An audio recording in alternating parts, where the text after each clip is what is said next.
Berapa lama setelah kalian datang kemudian saudara Sambo datang? Nggak lama. Nggak lama. Iya. Hanya pada waktu saudara datang, pada saat saudara PC masuk ke rumah, dia pakai baju coklat. Sweater. Ya, coklat. Betul. Oke. Dia masuk. Ya, saya ngantar ke kamar. Saudara yang ngantar ke kamar. Ya, oke. Ke depan kamar maksudnya. Ke depan kamar, oke. Betul, karena saya membawakan tasnya waktu itu. Membawakan tasnya. Ya. Kemana Richard?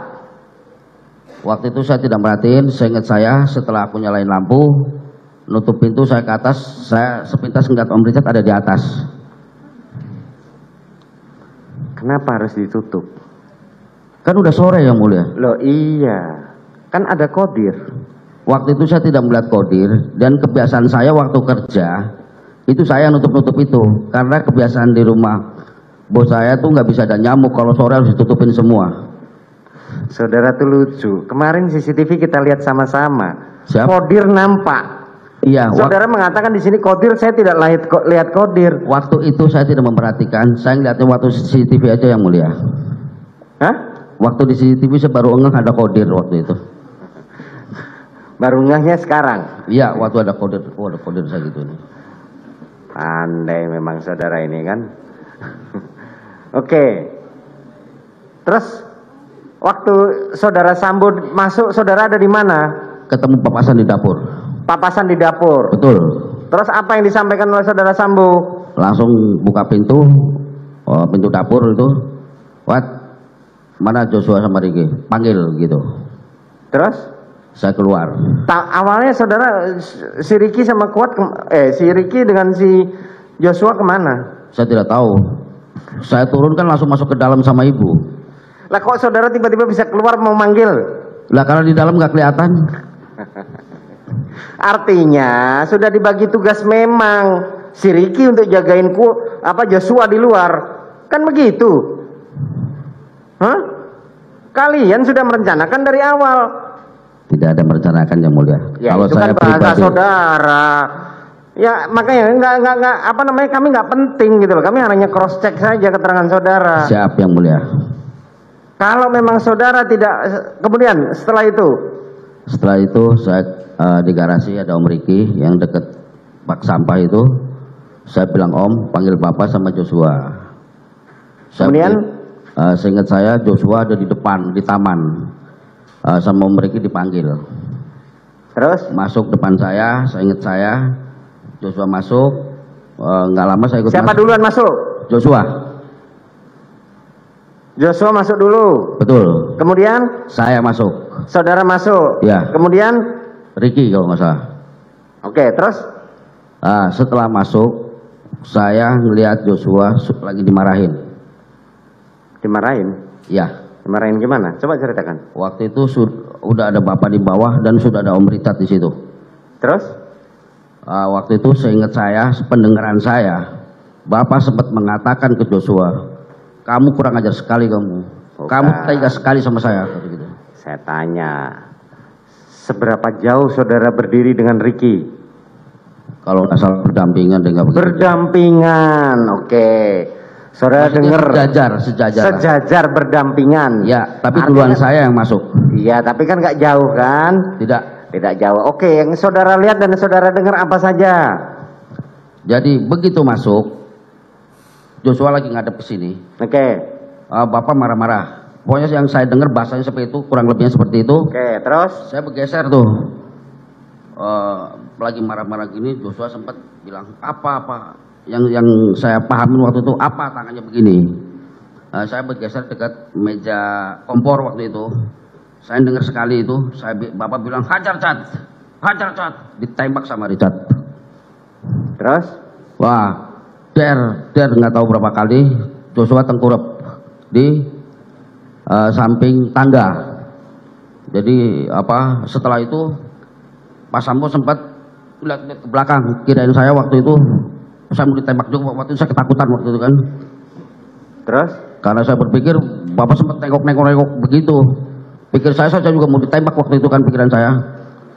Oh ternyata Bapak maju ke depan, tembak-tembak tembok.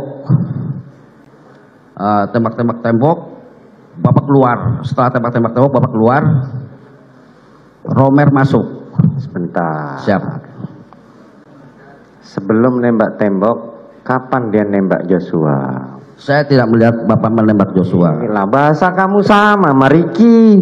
Iya kan? Itu tidak yang melihat, tidak tahu, tidak dengar. Begini yang mulia. Kalau posisi jatuhnya Joshua, itu saya cuma ngeliat kakinya kalau dari tempat saya. Karena kan di samping tangga. Kan saudara bilang tadi saudara itu duduk berdiri sejajar. Iya, nggak jauh sama Ricky saya itu. Joshua tadi sudah dipraktekkan di sini oleh saudara Rikar. Iya. Berdirinya Rikar dengan Ricky itu tidak jauh. Tidak. Tapi kalian karena buta dan tertuli, makanya saudara tidak mendengar dan tidak melihat. Kan itu yang mau saudara sampaikan. Tidak begitu yang mulia. Lah terus bagaimana? Kalau Pak Sambo nembak, mungkin kan saya udah ketutupan, tinggal ngeliat kakinya aja kalau dari tempat saya. Bukan, pertanyaan saya sederhana. Kapan saudara Sambo nembak? Saudara bilang saya tidak tahu. Saya tidak, sama dengan yang disampaikan Ricky tadi. Saya tidak melihat Pak Sambo nembak. Inilah yang gue bilang, kalian sudah merencanakan dari awal. Iya kan? Saya yang mengalami yang mulia, ada di situ yang mulia. Iya, terserah ke saudara, saya bilang gitu. Faktanya pada saat setelah penembakan saudara ditanya sama anggota Polres Jakarta Jakarta Selatan, saudara bisa menjawab dengan tuntas apa skenario itu. Kan begitu? Kalau yang jujur, saya tidak pernah diinterogasi di dalam rumah. Kemudian saudara dibawa ke Provos. Betul. Dan saudara ditanya dipisah satu-satu. Betul? Bisa, betul. Dan saudara bisa menjawab skenario itu? Tidak. Awalnya karena saya belum ada apa-apa, saya sudah jawab yang semuanya, tapi baru separuh Pak Sambo datang. Itu tasnya itu disobek-sobek. Siapa saudara meriksa? Saya tidak kenal, yang jelas Provos. Saudara Provos. Siapa Provosnya? Biar kita panggil sekarang. Benar nggak keterangan saudara ini? Baik, bagus dipanggil yang mulia, biar Ya, jelas. siapa namanya? Saya tidak kenal. Lah, gimana saudara ini? Hah? Bagaimana saudara? Siapa yang saudara itu? Saya tidak kenal yang meriksa saya. Lah iya. Kalau saudara sudah membuat keterangan seperti itu di awal, ceritanya nggak seperti ini. Paham saudara? Tidak akan ada 95 polisi yang akan disidang kode etik. Kalau saudara dari awal sudah ngomong seperti itu. Dari awal yang mulia. Ini yang saya alami yang mulia. Mohon izin, mohon maaf sebelumnya kalau saya tegang nih. Saya diperiksa di Provos sendiri-sendiri. Pada saat itu saya bingung mau cerita apa. Jadi apa yang ditanyakan saya ceritakan di situ. Tapi belum ada yang bohong-bohong seperti itu. Jadi saya ditanya, pertama saya dilihat KTP dulu. Saya suruh nulis, saya bilang saya nggak bisa nulis, saya lagi gemeteran. Akhirnya ditulis tangan sama Provos itu. Coba ceritakan kejadian seperti apa. Saya balik tanya, ini kejadian yang di mana yang diceritakan? Di Magelang apa di Duren 3? Oh kalau gitu di Magelang dulu. Saya ceritakan yang di Magelang itu. Baru separuh Pak FPS datang, Pak Ferdi. Kalau yang ceritakan di Magelang nggak ada maknanya. Ya kan, ya bener aja saudara, keterangan saudara nggak masuk. Yang saudara ceritakan Magelang, orang yang ditanya peristiwa pembunuhan di Duren 3, saudara ceritakan di Magelang. Saudara mau mengatakan di Magelang ada hubungannya dengan ini, kan saudara sudah membantah sendiri. Perencanaan tidak direncanakan di Magelang. Sekarang saudara mau ceritakan Magelang. Bukan seperti itu yang mulia. Terus bagaimana? Seingat saya, Provos itu menanyakan gimana kronologi kejadiannya. Saya balik tanya, karena yang saya alamin itu, yang saya ribut sama almarhum itu di Magelang, bukan di Duren 3. Iya, kan tadi saya tanya kepada jadi saudara. Saya menceritakan yang saya ribut sama Joshua. Betul, saudara ribut dengan Joshua, ya kan? Tapi saat saudara saya tanya bahwa kenapa Joshua dipisahkan dengan saudara Putri, saudara mengatakan tidak tahu. Iya, memang tidak tahu. Iya kan?